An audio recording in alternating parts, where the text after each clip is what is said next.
Selamat malam teman-teman menyaner semua.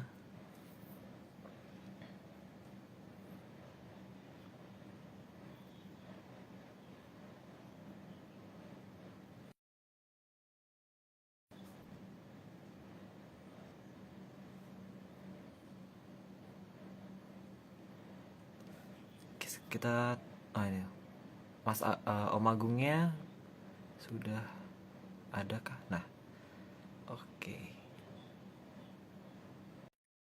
Kita mau bahas tentang Sang Puspo Tajem dengan judulnya Rawuhipun Sang Puspo. Halo Arya.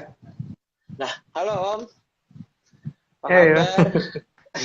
ya, Kabar Om. baik. Iya. Ya, perkenalkan aku Aryo Lopis yang akan menggantikan untuk sementara Pak Marius yang sedang sibuk di ini ya, di mana Om? Amerika. Di Amerika, Di iya. Jadi dekat San Francisco, di dekat San Francisco apa ini? Berkeley ya, kalau nggak salah di daerah di kota Berkeley.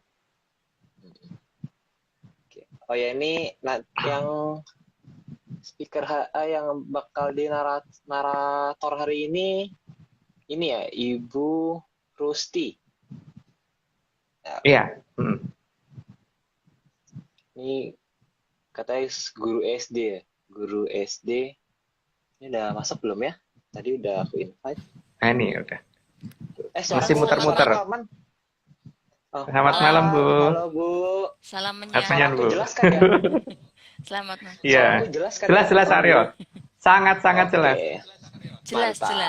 Oke, Bu. Suara Jelas. saya jelas kan? Jelas juga, Bu. Ini Ibu Rusti ini katanya ibu negara dari Omah Cangkem Mataraman ya, Bu? Iya, betul. Itu istilah itu, Mas. Istilahnya cuman ibu negara. Teman-teman manggilnya begitu. Oke. Ini ada ini ya, Om. Kita mau ada titipan nih Garasi 98. Ya, coba. Teman-teman. Nah, ini video dari di subscribe dan ditonton video-videonya dari Garasi 98 buat para menyaners yang suka Otomotif. koleksi mobil, suka otomotif, suka koleksi mobil. Ini bisa ditonton nih. Wah, ada banyak banget nih review-review mobilnya dan wah, ini kayaknya hostnya sih seru banget nih kayaknya. Dan jangan lupa ditonton juga. Ini jangan lupa di-subscribe. Tombolnya nggak kelihatan. Ini di-subscribe. Nah, terus diklik tombol notifikasinya. Mantap. Gitu. Terus juga dari Open Mic. Wah, ini ada siapa nih, Om? Ini siapa ini? Yang di tengah itu siapa tadi itu? Ini siapa ya, Om? Wah, ini keren banget nih pasti nih. Iya, jangan lupa di follow Open Mic nih. Kita mau bahas tentang terakhir nih videonya tentang Denles membangun jalan 1000 kilo selama tentang masalah jalan Dendels. Iya, tentang masalah jalan Dendels. Kalau para menyaners penasaran nih, langsung saja ditonton ya di Open Mic. Dan jangan lupa subscribe dan ditekan tombol notifikasinya. Oke, kita langsung mulai aja. Gimana? Oke. Yuk. Ya. Oke, Ji. Yang pertama. Slide pertama. Oke, dari slide pertama. Sebentar, Bu. Puspa atau Sebentar, Bu. Aryo kan belum menunjukkan wajahnya. Nah, biar para menyaners ngelihat dong. Iya dong. Menunjukkan wajahnya dulu biar Bu Rusti juga lihat dong. Oh iya nih.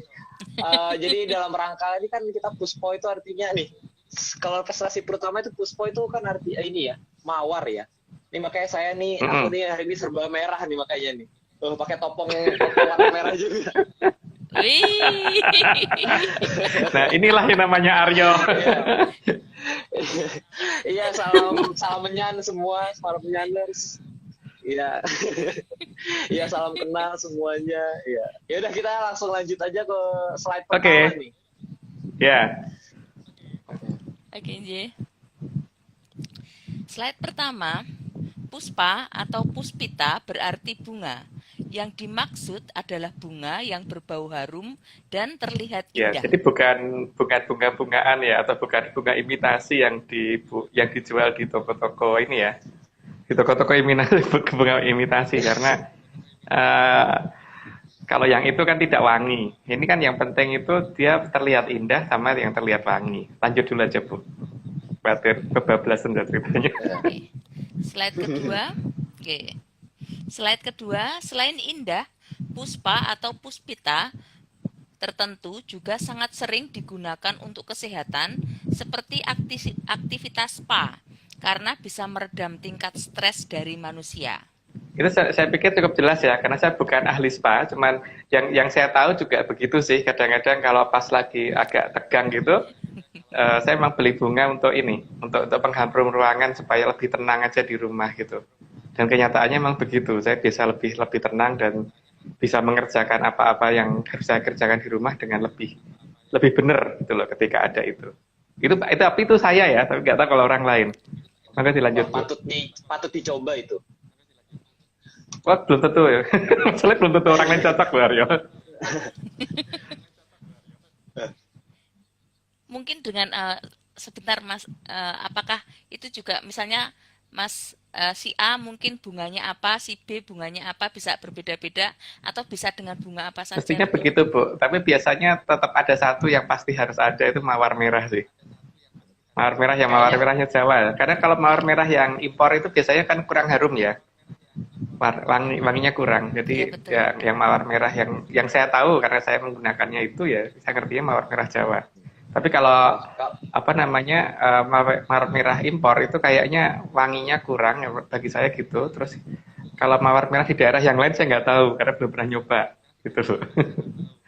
Enggak dilanjut tuh. Kalau saya sih maunya ini, maunya bunga bang ya. Gimana? Oh bener. Iya bener, sama Aryo, sama. Bunga bang juga malah memperlancar aktivitas juga. Asal bukan bunga tagihan ya? Ya bukan tagihan, bunga bang. Oh ya udah, asal bukan bunga kartu kredit ya. Ayo kita sini. Wah, fotonya begini. Slide ketiga. Puspita juga digunakan untuk membersihkan diri, menambah kesegaran, dan menjaga kecantikan wanita. Bukan hanya wanita kali, karena kalau saya juga sering memakai untuk mandi, karena rasa memang beda sih, lain rasanya memang.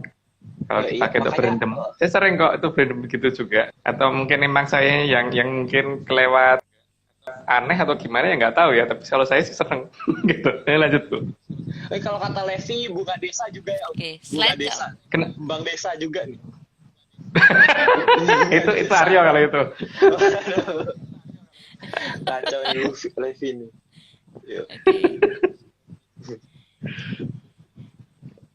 Slide keempat.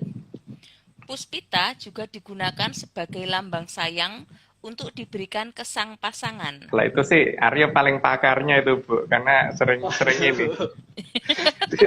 Dari jumlah kembangnya kan banyak banget itu Bu. Jadi entah untuk siapa lagi untuk siapa gitu. Jangan dong Om, ada yang nonton nanti ketahuan. Jangan, aduh. Nah, tadi katanya kembang desa Aryo. Oh ya kenapa nggak jadi? Buat yang nonton nggak jadi. Ya. Oke, kita lanjut ke slide kelima. Slide kelima, ya.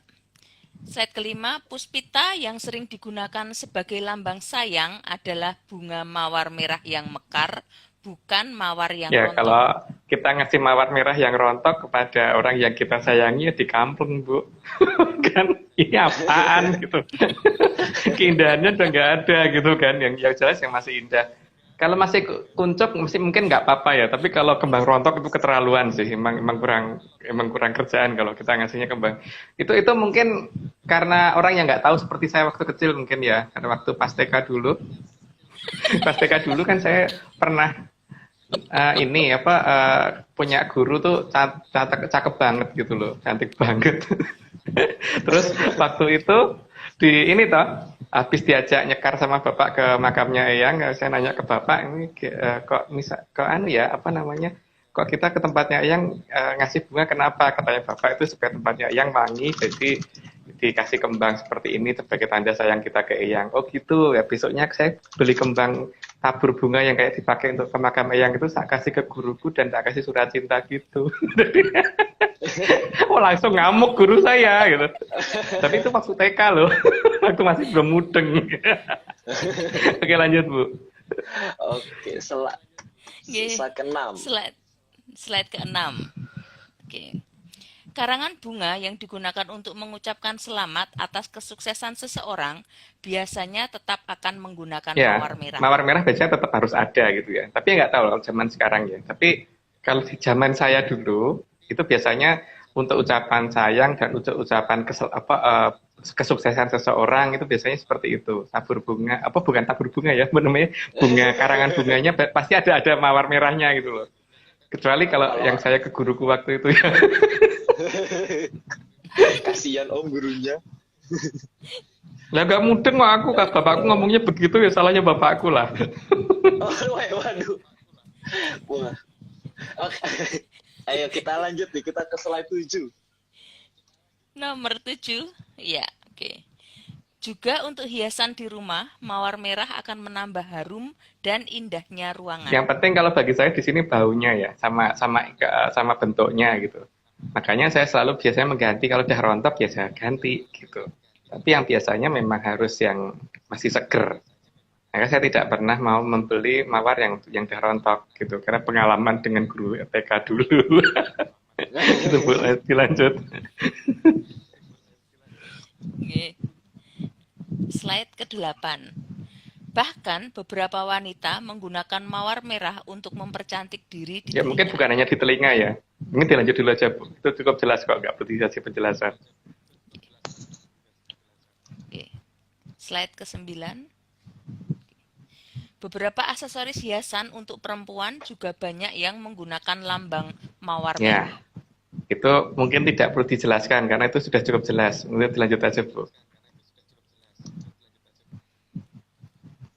Slide ke-10, bunga mawar apabila digunakan untuk motif busana sangatlah indah dan enak dipandang dan terkesan sangat feminin sekali. Ya untuk perempuan ya, terutama yang Lady Gaga, ada Lady Gaga sama siapa nih? Lady Diana ya ini ya. Lady Diana. Gak tahu deh. Tapi yang jelas memang kelihatan lebih bagus sih kalau ada motif bunga yang seperti itu, apalagi kalau bunganya kelihatan 3D kelihatan berwarna beneran gitu loh. Gitu. Oke lanjut aja dulu Bu. Slide ke-11. Ganti belum slide-nya? Ini. Oke. Bahkan bagi tim Atlantis Series untuk sowan kepetilasan, salah satu pakaian yang biasanya digunakan bercorak kembang batu. Kembang batu bermotif bunga mawar yang sangat khusus dan susah dicari. Wah ini saya nggak tahu bagaimana leluhur memberitahu ke kita sehingga kita waktu mencarinya aja setengah mati itu, dan setelah dapat nyarinya lagi setengah mati. Makanya kemarin kan saya sempat minta tolong teman di Jogja untuk ini ya, Mbak Vicky untuk menggambar karena motif seperti ini sangat sulit gitu loh. Ya ada motif mawar tapi bukan seperti ini yang dimau beliau. Jadi kembang batu adalah motifnya mawar merah, mawar yang seperti ini gitu. Wah itu susahnya amit-amit Jabang Bocah udah nyarinya sampai keliling Jogja, sampai keliling baru nemu satu dan itu udah nggak ada lagi gitu. Jadi teman-teman yang lain belum bisa untuk memiliki gitu. Sementara baru satu. Tapi ya itu harus ada sih nantinya. Gitu. Menyaners kalau ada yang punya bisa bersombong di sini. Karena susah nyarinya katanya. Susah amit-amit ya. Oke, lanjut nih kita slide 12. Oke. Slide ke-12.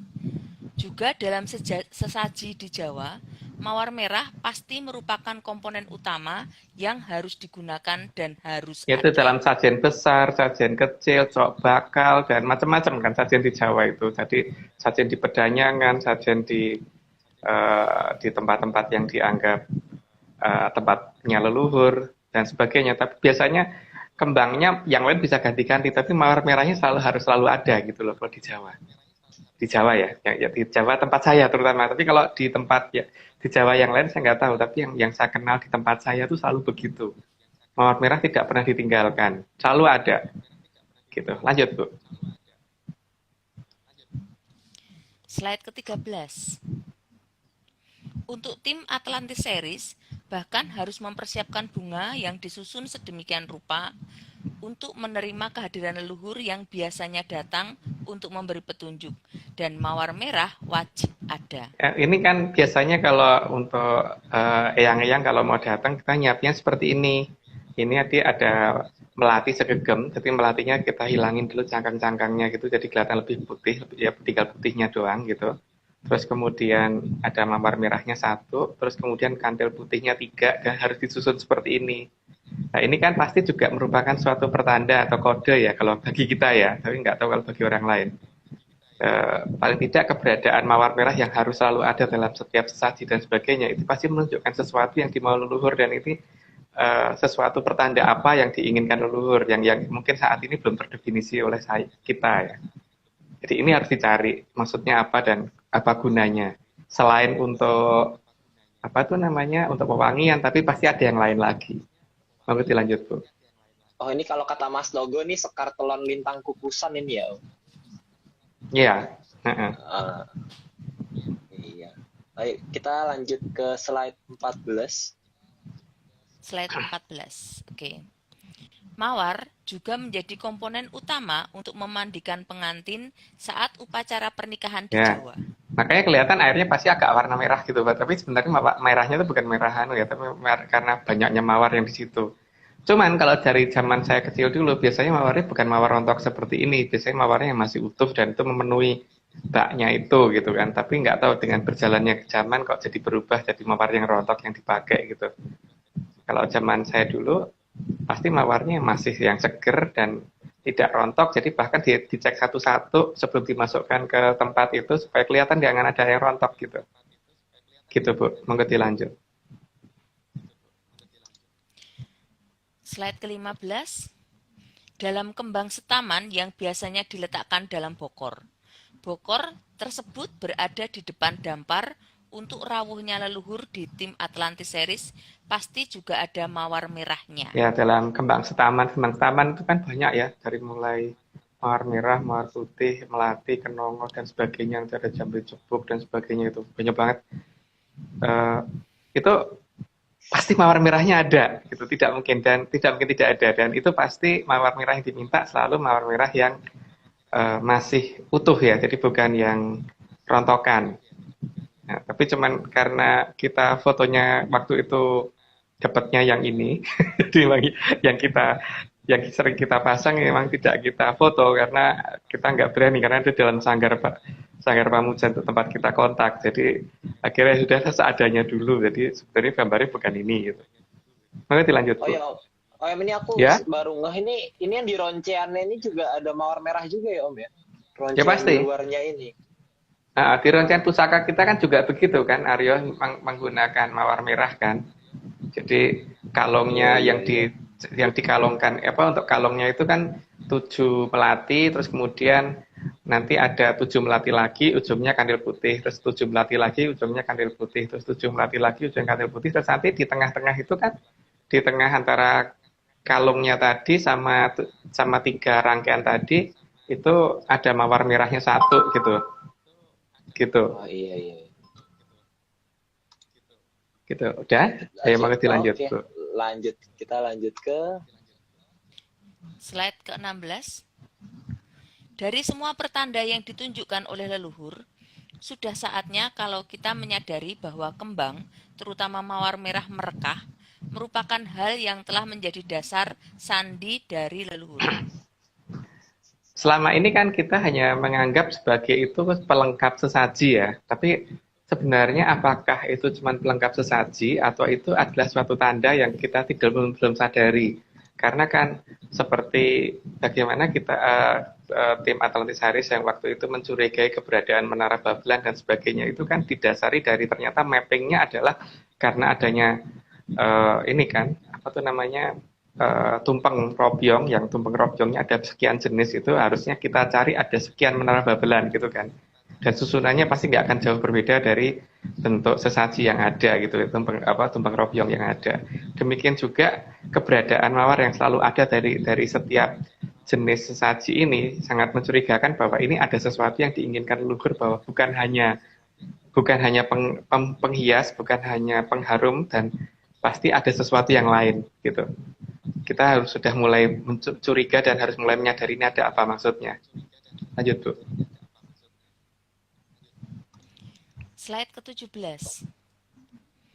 Sehingga harus disadari akan adanya mawar merah yang datang bukan untuk perang, tapi mawar merah yang datang untuk menumbuhkan cinta kasih di alam raya ini. Cinta kasih yang sejati, bukan cinta kasih yang manipulasi. Karena alam memang tidak manipulasi ya, jadi alam tuh begitu ya begitu gitu. Cuman kadang-kadang kan kita nggak ngerti maksudnya apa. Jadi ini bagaimana membaca tanda-tanda alam ini harus makin lama harus kita mengerti. Jadi ya cuman sayangnya memang sastra genre sekarang sudah tidak beredar ya, jadi memang banyak orang yang sudah tidak bisa membaca tanda-tanda alam. Tapi kita harus menunggu apa maksudnya ini, kenapa kok mawar merah menjadi suatu prioritas. Maka kita harus menyadari ini akan ada apa dengan yang dimaksud dengan leluhur gitu. Lanjut, Bu. Slide ke-18. Sehingga tanda cinta kasih dari alam raya ini akan digunakan leluhur untuk menuju pergantian zaman, menuju zaman Kolosubo. Kalau mawar tadi digunakan untuk lambang cinta kasih ke pasangan, terus digunakan untuk sebagai tanda ucapan selamat karena keberhasilan, berarti kan tidak salah juga kalau alam akan memberikan perlambang seperti ini untuk kita yang bisa selamat menuju ke Kolosubo kan, Bu. Gitu ya, harusnya. Jadi monggo dilanjut. Slide ke-19. Karangan bunga dari alam raya yang akan datang juga sebagai hadiah bagi manusia akan datangnya Kolosubo. Karena karangan bunga biasanya adalah hadiah bagi sang pemenang atau seseorang yang di sini berarti kan karangan bunga itu bukan hanya dari manusia ke manusia ya, dari alam raya juga akan memberikan karangan bunga, cuman bentuknya beda gitu kan. Tapi bentuknya bunga, tapi beda gitu, dan ukurannya juga lain gitu. Kalau ukuran yang diberikan dari manusia ke manusia ya berarti kembangnya segitu gitu. Tapi kalau alam yang akan memberikan ke kita pasti bentuknya mirip tapi ukurannya beda dan pasti lebih besar gitu. Dan itu bisa karena hadiahnya untuk manusia sealam raya, maka ya tidak cuma bisa dilihat dari bumi dari Pulau Jawa, tapi bisa dilihat dari mana saja, seharusnya begitu. Oke, Bu, monggo dilanjut. Kirain bentuknya kayak buket gini, Om. Dari alam raya gitu. Enggak. Wah, serem juga gitu. Tiba-tiba ada buket jadul. Kan serem. Kayak kita lanjut ke slide 20 nih. Apa nih? Slide 20. Maka leluhur biasanya marah kalau diberi bunga yang rontok. Karena selain tidak hormat, juga bunga yang sudah rontok memang sudah hilang unsur keindahannya. Ya kayak guruku tadi, bukan hanya leluhur sih. Guruku tadi aja tak kasih surat cinta dengan kembang tabur bunga untuk makam juga ngamuk tuh ternyata. Apalagi leluhur ya.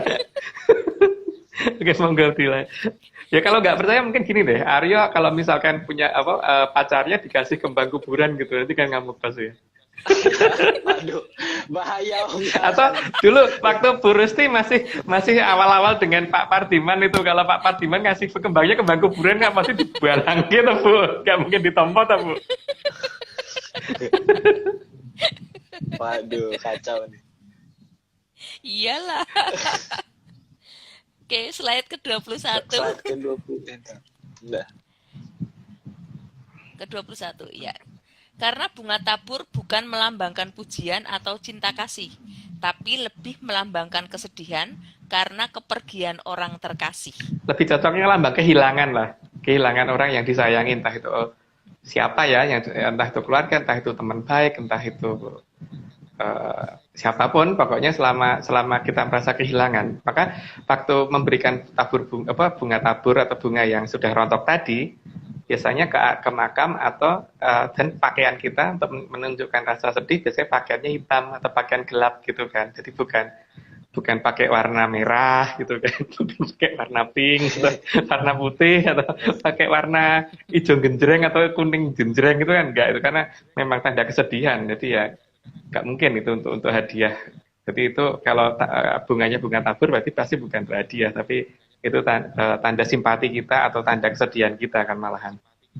Lanjut Bu. Atau Aryo mau ngasih itu untuk pacarnya Aryo? Slide Oh enggak, jangan Om, jangan. Waduh, kan nggak ada ini Om, perpisahan. Jangan dulu Om. Aduh. Lagi PPKM susah Om nyari jodoh lagi Om. Jangan. Kalau ada dijaga. Ya udah, kita lanjut ke slide 22 nih.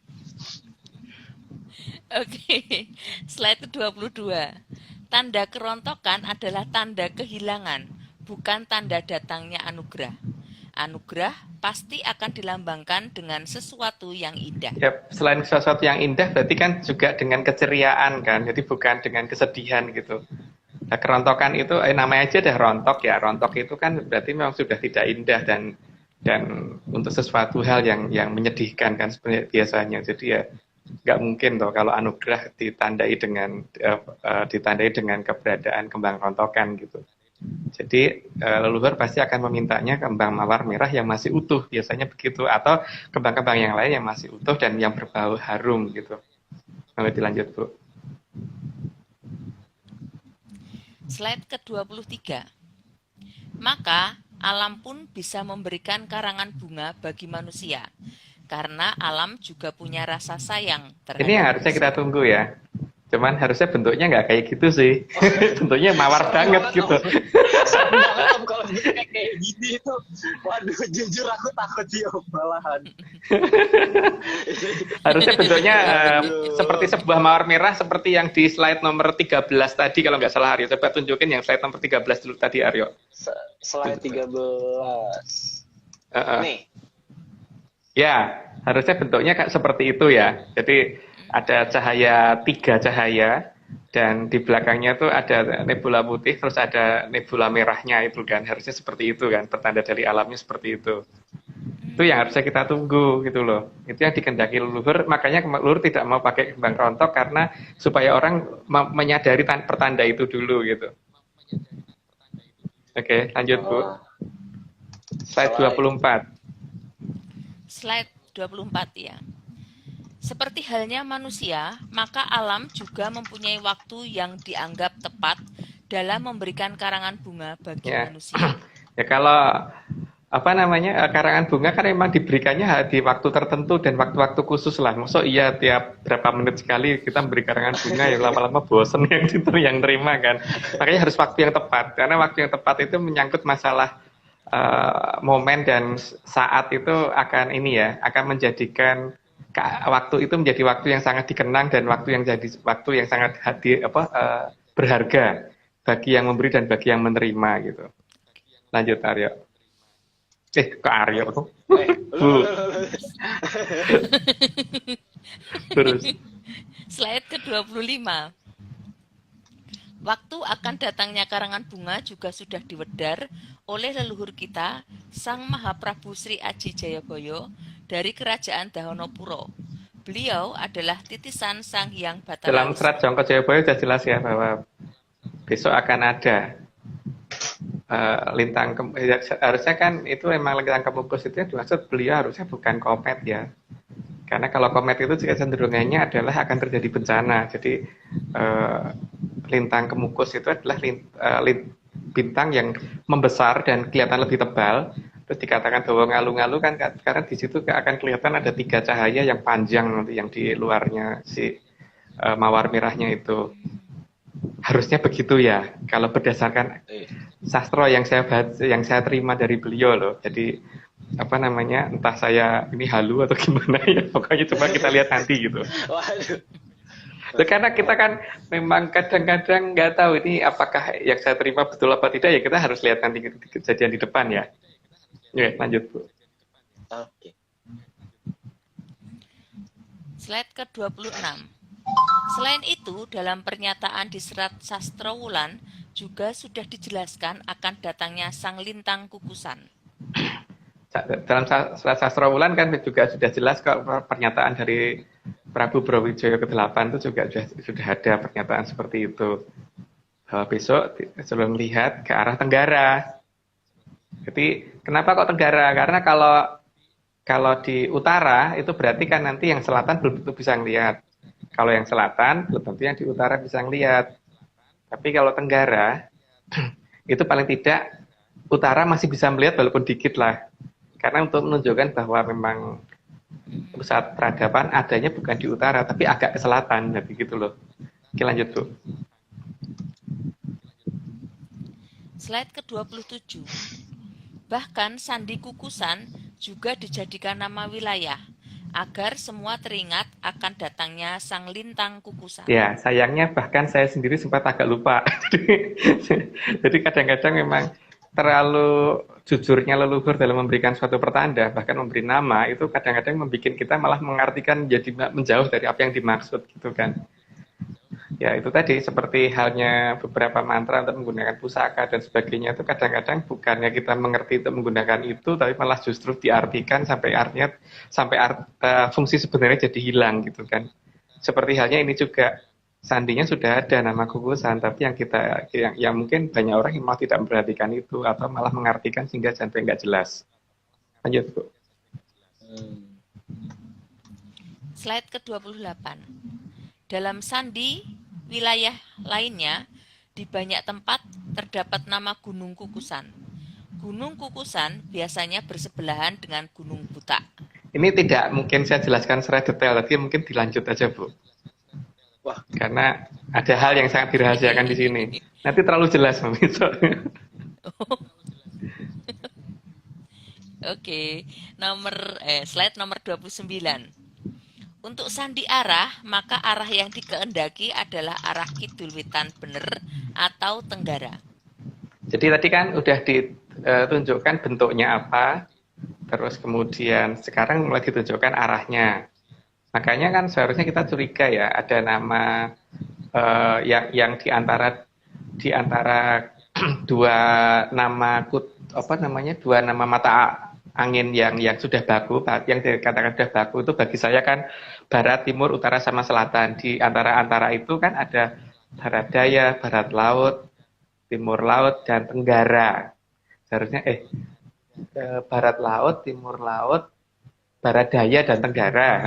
Barat daya. Harusnya kan curiga toh itu orang yang lainnya dua suku kata, kok ini cuma satu suku kata, terus dia dua kata, terus kemudian dia cuma satu kata, terus kemudian terdiri dari tiga suku kata gitu loh. Itu beda sendiri kan. Dan arti tenggara sendiri kan artinya pertanda kan. Jadi pertanda jelas dong, lu sudah menunjukkan arah pertanda itu dari arah sana gitu loh. Jadi bukan dari arah timur, bukan dari arah selatan, bukan dari arah utara, tapi ada dari arah tenggara gitu.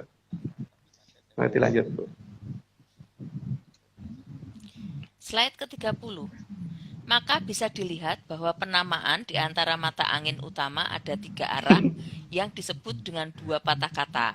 Barat laut atau lor kulon, timur laut atau lor wetan, dan barat daya atau kidul kulon. Tapi cuma arah kidul wetan bener yang hanya menggunakan satu kata dan tiga suku kata, yaitu saya kebablasan ya kayak itu jelasinnya. Cuman di sini kecurigaan yang lain seharusnya muncul juga bahwa kenapa sih nama lautnya kok di utara padahal laut luasnya ada di selatan gitu kan. Terus kemudian kenapa sih di selatan itu kan posisi yang dikatakan barat daya kok malah merupakan posisi lautan lepas, lautan samudra yang besar gitu. Padahal namanya barat daya. Daya itu kan artinya kekuatan. Kenapa kekuatannya ada di laut? Terus petunjuknya juga mengarah ke tenggara gitu kan. Ya, monggo dipikirkan sendiri. Monggo dilanjut Bu. Ini aku baru ngeliat ada mata di tengah, Om. Kaget lihatnya. Namanya mata angin gitu kan. Namanya kan ada matanya, mata angin. Bener sih sebenarnya. Oke. Next-nya. Slide ke-31. Ya. Seharusnya kita sudah mulai curiga dengan penamaan Tenggara. Karena kenapa cuma satu kata sendiri dari 3 suku kata sendiri? Apalagi arti dari kata Tenggara adalah pertanda. Pertama, kita harusnya curiga dengan ini ya, 3 suku katanya itu ya. Karena di sini sejak awal kita juga sudah memberitahukan bahwa akan munculnya 3 kerajaan besar kan. 3 kerajaan besar, terus ada 3 suku kata yang menjadi petunjuk pertanda, terus kemudian ada 3 kandil putih yang tadi untuk sesaji kita, jadi di tim Atlantis Series itu sesajinya juga ada mawar merah, terus ada kandil putihnya 3.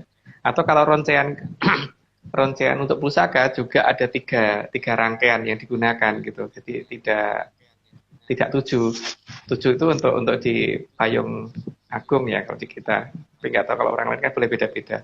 Nah di sini angka 3-nya ini yang seharusnya kita mulai cermatin, dan ini si 3 ini ada di mana saja gitu kan, yang ditunjukkan oleh si Tenggara ini yang akan diberi tanda kemunculannya oleh Tenggara, sang yang Tenggara ini ada di mana gitu. Sementara pertanda pasti akan muncul dari Tenggara, tapi yang ditandain ini akan ada dari mana gitu. Oke lanjut Bu. Ini kalau dilihat-lihat kayak ini ya Om, kayak Slide bunga yang tadi slide 13 ya kalau di kayak gini bentuknya ya Om. Belum diganti ya Mario, ini masih mata angin. Enggak, yang ini Om. Yang ini mirip slide 13, ini yang tadi bentuknya mirip. Mana slide 13 tadi ya? Kan Oh itu iya. Iya, mirip kayak gini kan jadinya. Mirip Iya, yang di tengahnya kan? Yang di tengah. Iya, sama ininya. Ya. Juga mata anginnya gitu. Wah. Ada apa nih? Tiga itu masa madep kemana Om? 3 itu angka terbaik untuk saya, itu untuk kita kayaknya Aryo. Karena kita juga menggunakan angka itu. Wah, live-nya juga bertiga. Wah, ini ada sesuatu nih dengan angka 3. Bener-bener nih emang. Ayo kita lanjut ke slide 32 nih. 2, ya. Slide 32. Untuk satuan waktu pun, leluhur juga menjelaskan ada 3 nama untuk waktu malam hari, yaitu Titioni, Gondoyoni, dan Puspotajem. Maka seharusnya kita mulai berpikir, kenapa ada nama Puspotajem? Ini juga beda sendiri kan, karena ada nama Titioni. Titioni itu kan katanya ketika orang baru sore agak mulai malam sedikit itu namanya Titioni ya, mimpi di saat seperti itu. Kalau Gondoyoni kan berarti tengah malam ya. Kalau Puspotajem itu kan para esok. Jadi kalau tadi sudah dijelaskan tentang kira-kira bentuknya apa sih? Bentuknya bunga mawar. Terus kira-kira di mana sih munculnya? Tadi sudah dijelaskan juga bahwa munculnya berarti di arah Tenggara. Terus kapan sih waktunya? Berarti waktunya waktu Puspotajem gitu. Sebenarnya kan cukup aneh kan, kenapa namanya kok pospo loh, kok kembang gitu loh, kok bukan yang lain? Kenapa bukan apa ya, wedus tajem atau sapi tajem gitu, atau beringin tajem gitu kan, atau apa ya? Tapi kenapa pospo gitu? Kenapa kembang? Atau apa ya? Misalkan gading tajem gitu ya, atau pisau tajem gitu kan? Enggak, atau keris tajem gitu, atau tombak tajem atau trisula tajem. Tapi di sini kan pospo tajem, padahal mana ada sih kembang yang tajem, kecuali kalau bentuknya yang terlihat jelas mungkin ya. Jadi dimaksud pospo tajem berarti kan munculnya kembang yang kelihatan jelas gitu kan. Kira-kira hanya seperti itu kan yang sangat mungkin artinya. Ya enggak Aryo? Atau gimana kalau Puspo tajem tuh, tajem tuh pasti terlihat jelas ya Om. Kirain tajem. Tajem itu bisa bermacam-macam arti, bisa terlihat jelas atau bisa berarti apa ya, bisa untuk ngiris itu loh, apa namanya tuh, landep kalau orang Jawa. Makanya dikatakannya bukan puspo landep, tapi puspo tajem, karena tajem punya arti yang lain selain landep. Tapi kalau tajem juga jelas, juga bisa berarti itu kan. Penglihatannya tajem gitu, itu penglihatannya jelas gitu kan. Iya. Penglihatan pusponya tajem. Oh iya. Nah, atau terlihat jelas gitu kan. Itu kan artinya. Berarti kan kalau tadi kita sudah ngomong perkara bentuknya, terus ngomong perkara arahnya, sekarang perkara waktunya gitu kan. Nah, waktunya ada di Puspotajem atau di para esok gitu. Para esok berarti menjelang matahari terbit ya. Tapi masih Berarti gelap. jam 3, jam 4 malam kali ya, jam 4 pagi Ya, jam gitu ya. 4, jam 4 pagi jam 4-an lah ya kira-kira gitu. Itulah yang namanya pos potajem. Oke, monggo. Ini persis dengan kemarin waktu kita ekspedisi Sastra Wulan itu juga bukaannya pas Puspo Tajem itu. Sempat melihat ya Bu, Atlantis waktu pas ini apa namanya simulasi pembukaan di sana, karena mereka kan memberitahu ke saya ketika orang tidak boleh ke pantai ya saat itu ini apa namanya mereka akan mencoba latihan untuk membuka sehingga lampu-lampu kan kelihatan dari pantai gitu kan waktu itu. Cuman kemudian apa namanya saya minta di tanggal yang khusus karena kan mereka waktu itu tidak memberi tanggal, untuk masih mau memberitahu di tanggal 19 waktu itu, sehingga teman-teman berhasil berangkat menuju ke pantai. Cuman pantainya mungkin jangan dibicarakan karena kasihan petugasnya nanti kalau ada banyak ya ada rombongan yang berhasil menuju pantai tanpa tercegat PPKM gitu ya.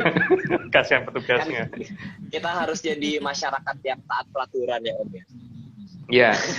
Nah, secara peraturannya kan kita menuruti, kalau dicegat disuruh putar balik ya putar balik. Tapi kan masalahnya ketika tidak melihat yang mencegat dan yang mencegat juga nggak melihat yang dicegat, kan berarti kita nggak salah gitu loh Aryo. Waduh, pakai Haji Kemayan jalan-jalan kemarin. Lah itu Bu Rusti yang tahu kalau itu, karena yang jalan kan Bu Rusti ber-13 ya Bu. 13 dan itu kelihatan sekitar pos potajem itu mulai kelihatan kelap-kelipnya kayak equalizer ya katanya kata teman-teman. Jadi dari ujung timur sampai ujung barat ya, atau gimana itu ngelihatnya?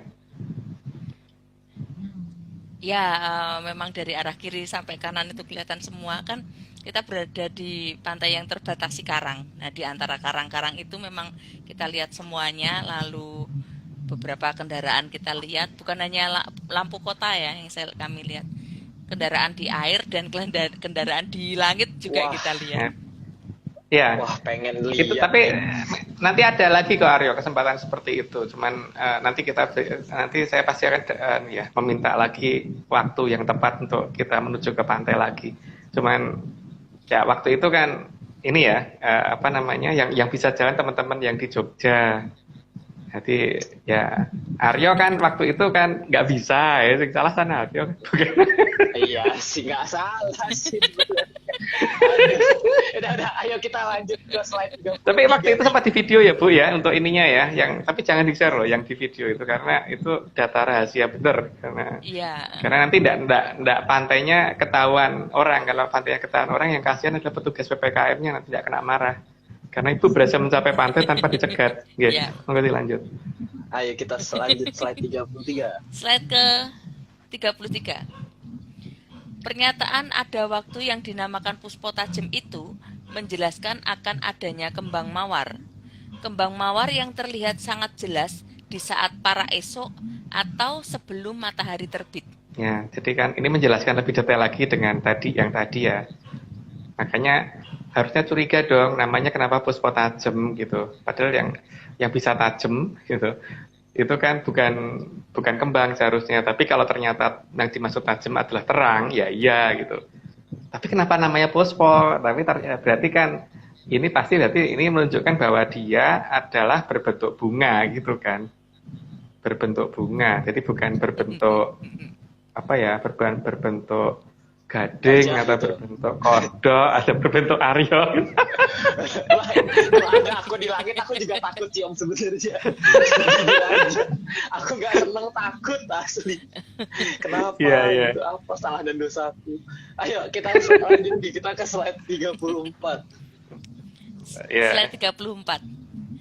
Sangat jelas artinya bahwa sudah seharusnya kita menunggu akan anugerah atau hadiah dari alam raya pada saat para esok atau Puspo Tajem sebelum terbitnya sang surya di arah tenggara.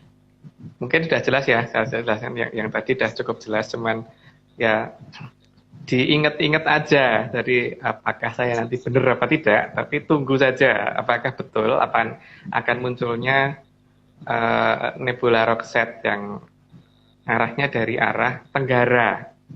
Dan Kalau jam 4 pagi, saat ini kira-kira kalau kita melihat langit dengan elevasi sekitar 20 derajat arah tenggara, 20 derajat lebih dikit atau kurang ya, lalu Pak deh, nggak pernah ngukur elevasinya, itu sudah mulai ada kelihatan bintang yang kelap-kelip dan makin lama makin besar sih. Itu di arah tenggara udah mulai kelihatan. Tapi ya monggo dilihat ntar nanti pagi kalau tidak mendung ya. Mungkin dilanjut Bu. Slide ke-35. Sesuai sabda dari Sang Mahaprabu Sri Aji Joyoboyo bahwa besok akan ada lintang kukusan 7 hari 7 malam di arah kidul wetan bener. Jadi kejadiannya bukan hanya sehari dan terjadi sebelum matahari terbit serta akan menghilang atau tidak terlihat saat matahari terbit. Karena kan dikatakan bahwa hilangnya katut Bathara Surya gitu kan. Berarti maksudnya kan menghilangnya karena mungkin kalah cerah dengan sinarnya matahari, tapi mungkin masih kelihatan tapi samar gitu. Tapi di arah kidul wetan bener. Di arah itu yang harusnya kita perhatiin ya, kidul wetan bener di saat para esok. Dan yang kita tunggu adalah mawar merah merekah di angkasa sebagai tanda hadiah dari alam raya. Monggo Bu, dilanjut. Ini slide-nya diulang-ulang kalau dosen biasanya masuk ujian nih Om. Ini slide-nya diulang-ulang dari tadi nih. Dari jamnya, dari ini pasti masuk ujian kita. Ayo kita lanjut ke slide 36 deh kalau gitu. Oke. Slide ke-36. Ayam jago biasanya akan berkokok saat para esok atau puspo tajem. Berkokoknya ayam jago karena akan menunggu kedatangan Sang Hyang Suryo atau Sang Hyang Rawi. Maka kejadian tersebut diabadikan oleh mantan Presiden Soeharto menjadi nama Jalan Tol Jagorawi dari kata ayam jago dan Sang Surya atau Hyang Rawi. Meskipun Jagorawi adalah singkatan dari Jakarta, Bogor, dan Ciawi, tapi tetap saja nama jago yang berkokok menjelang munculnya Sang Hyang Rawi pasti tidak secara kebetulan mantan Presiden Soeharto memberi nama itu. Berarti kan waktunya juga diberitakan lagi kan pada saat. Jadi waktu yang lebih tepat para esoknya kapan adalah para esok ketika ayam jago berkokok ya. Jadi kan tadi bentuknya apa, bunga mawar arahnya di mana, tenggara, kapan para esoknya yang kapan, yang ketika ayam jago sudah mulai berkokok. Gitu Bu, maksudnya begitu ya. Makanya ada nama Jagorawi. Dilanjut Bu. Slide ke-37. Jadi jelas yang dimaksud leluhur dengan lintang kukusan itu bukan komet, tapi roset nebula. Karena kalau komet itu biasanya kalau muncul menandakan akan adanya bencana. Makanya kan seperti kemarin itu pada saat ketika COVID akan datang, di sebelumnya kan sempat ada beberapa komet yang datang ke bumi, mendekat ke bumi kan. Gak cuma satu loh kemarin itu, ada beberapa yang mendekat ke bumi. Jadi beda ya. Jadi kalau sebagai tanda hadiah dari alam raya itu pasti kan bukan bencana, tapi adalah suatu ucapan selamat. Kalau ucapan selamat berarti kan harusnya merupakan tadi karangan bunga tadi, dan alam juga punya karangan bunganya sendiri gitu kan. Dan karangan bunga itu karena namanya aja adalah pospo, tajem, jadi kan kalau komet bukan berupa pospo, bukan berupa kembang, tapi berupa kayak gitu, bintang berekor. Jadi ya yang kita cari adalah pospo, karena pernyataannya leluhur adalah pospo tajem gitu. Mulai dilanjut Bu. Slide ke-38. Kedatangan Sang Mawar Merah tadi juga akan diikuti munculnya Sang Amertasari atau air suci. Air suci ini pasti sangat banyak dan mengalir dengan aliran yang sangat deras yang saat ini lagi disembunyikan. Mungkin dilanjut dulu Bu, siapa tahu nanti di bawahnya malah kebablasan saya. Slide ke-39. Dan air suci yang digambarkan leluhur adalah air suci yang mengalir dengan aliran yang cukup indah. Ya di sini kan air suci yang mengalir dengan aliran yang cukup indah ini adalah aliran yang benar-benar bersih, benar yang dinamakan suci ya pasti airnya bersih dan jernih ya, jadi tidak berwarna, bening, bersih dan tidak berbau, dan itu memang sangat menunjang untuk kehidupan. Oke, lanjut dulu Bu. Slide ke-40. Karena digambarkan sebagai aliran yang tidak bernoda, maka aliran tersebut adalah aliran air tawar, bukan air asin. Ya, karena suci berarti tidak ternoda ya, dan nama ini adalah nama yang kemudian diberikan kepada putri sulung dari Prabu Erlangga yang dalam bahasa Jawanya dinamakan Gili Suci, atau yang dalam bahasa kekinian mungkin dikarenakan yang tidak ternoda. Yang waktu itu karena beliau menderita penyakit yang namanya kedi ya, kedi itu mandul, jadi makanya kerajaan jadi kerajaan Kedi Putri. Nah, sehingga beliau akhirnya ketika mengetahui ada orang yang bisa menyembuhkan beliau di luar sana, maka kemudian berpamitan kepada bapaknya kan, kepada Prabu Erlangga yang waktu itu menyerahkan keprabonnya kepada bapaknya lagi untuk diberikan kepada adiknya yang Lembu Amisiswa sama Lembu Angiseno. Maka sebagai seorang ayah, sebagai orang bapak, ketika ada anak yang mau pergi karena mau berobat, maka bapaknya pasti akan ngomong dalam bahasa sekarang, sembuhlah gitu kan. Nah, dalam bahasa Jawa, sembuh itu kan mari. Jadi kalau kata sembuhlah kan berarti Mario atau Maria yang ger gitu kan. Gitu kan. Gitu. Waduh. Itu berarti panggilannya jadi Maria dong, belum. Itu iya. Itu jangan-jangan yang di itu loh, di mana? Di sebelah itu, Om. Enggak berani nyebutnya. Aku tidak mau ini ya, ini nama yang mungkin kebetulan sama atau gimana saya nggak ngerti, tapi yang jelas memang ada sebutan itu untuk Dewi Kili Suci. Maka beberapa tempat penampakan Dewi Kili Suci kan memang ya begitu gitu kan, dan ya memang itulah beliau gitu loh, yang sebagai yang tidak ternoda itu gitu. Oke, maka dilanjut Bu. Slide 41. Saat ini, aliran air suci yang indah itu sedang disembunyikan oleh leluhur agar aliran tersebut tidak ternoda. Leluhur tahu persis sih kalau aliran air yang mereka sucikan itu dibiarkan terbuka, maka akan ini ya, di peradaban sekarang mungkin jadi tidak bersih lagi. Karena sekarang kita bisa melihat ya bahwa lah kok mau aliran yang ini toh, yang kelihatan, yang bahkan mata air manapun itu kalau manusia sudah menjamah biasanya tidak lama lagi akan kotor gitu kan di zaman sekarang. Makanya leluhur harus menyembunyikan ini gitu loh. Maka dengan segenap kemampuan semenjak ditutupnya kerajaan, disembunyikannya kerajaan-kerajaan zaman dulu, maka aliran suci ini juga disembunyikan. Dan inilah yang mungkin nanti akan dikembalikan untuk dibuka lagi gitu. Oke, lebih lanjut dulu. Slide 42. Aliran air suci tersebut akan dimunculkan kembali setelah alam memberantas hal-hal yang bisa merusak alam raya. Karena kalau tidak diberantas dulu, maka aliran ini kalau dimunculkan kembali pasti akan kotor banget, Bu. Karena bagaimanapun juga sekarang gini ya, paling tidak kita lihat deh, mungkin kalau kita lihat Sungai Ciliwung aja, coba kapan sih kita bisa ngelihat Sungai Ciliwung bersih gitu kan? Minimal itu ya, kan nggak bisa. Yang ada pasti ada kotorannya kan, entah itu apa mengambang pasti ada lah di situ gitu loh.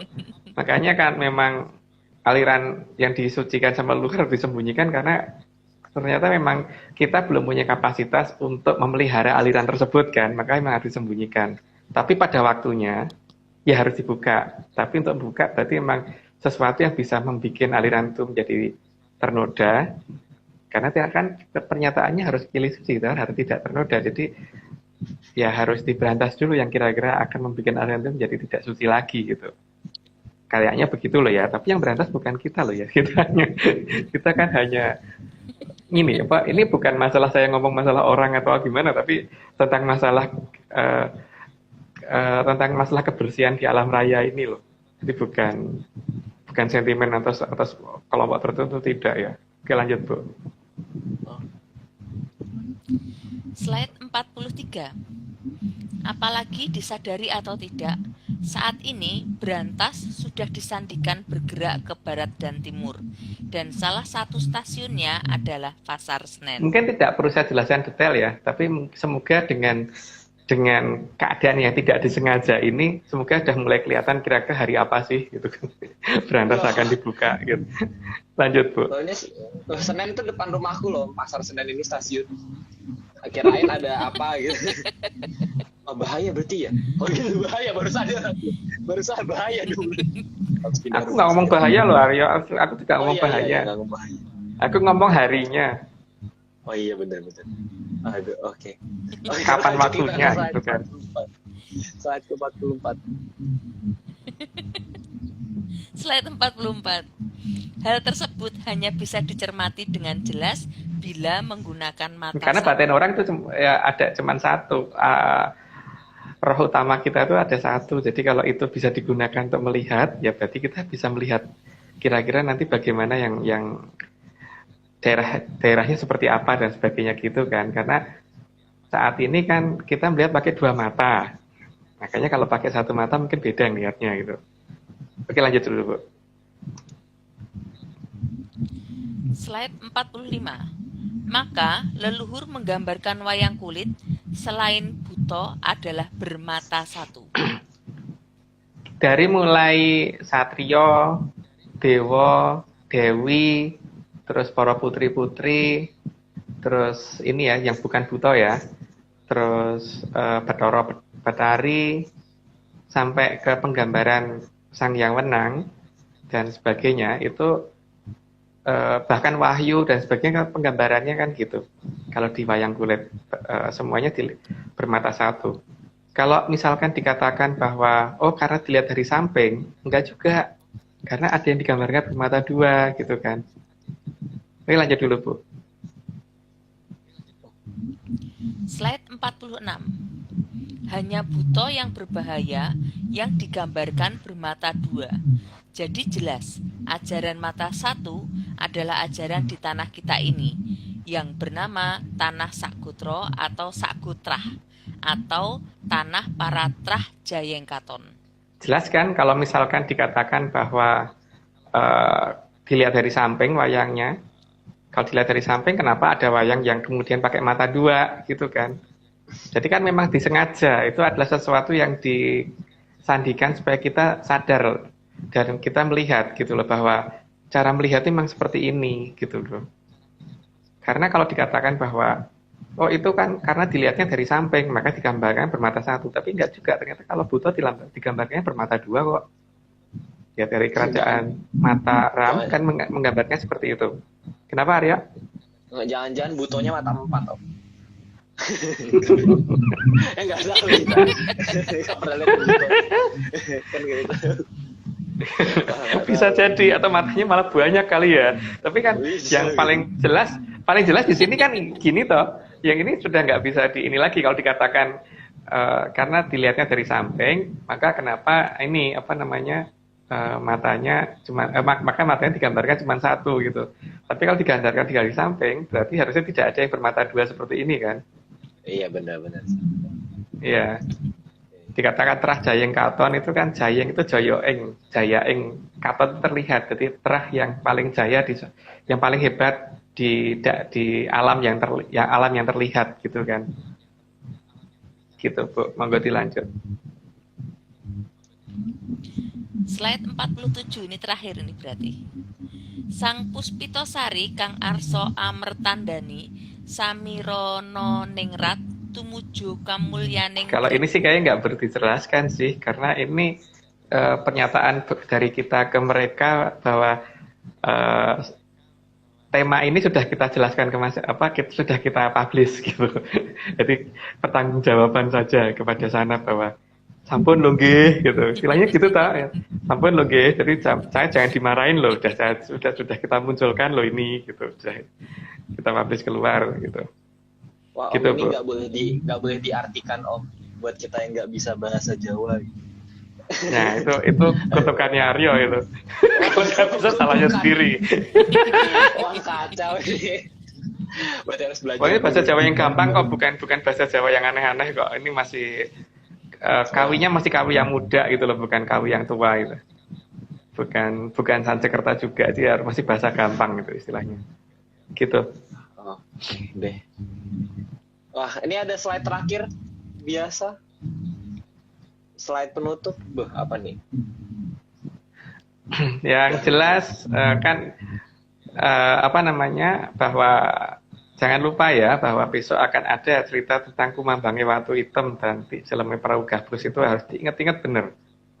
Terus tentang pernyataan leluhur bahwa dahulu kang demek yang ping tanah Jawa nononan sansaya dangu sansaya andodro, itu juga harus kita perhatikan. Kalau soal artinya apa, monggo diartikan sendiri, karena saya bukan ahli bahasa dalam menerjemahkan itu walaupun ngerti gitu kan.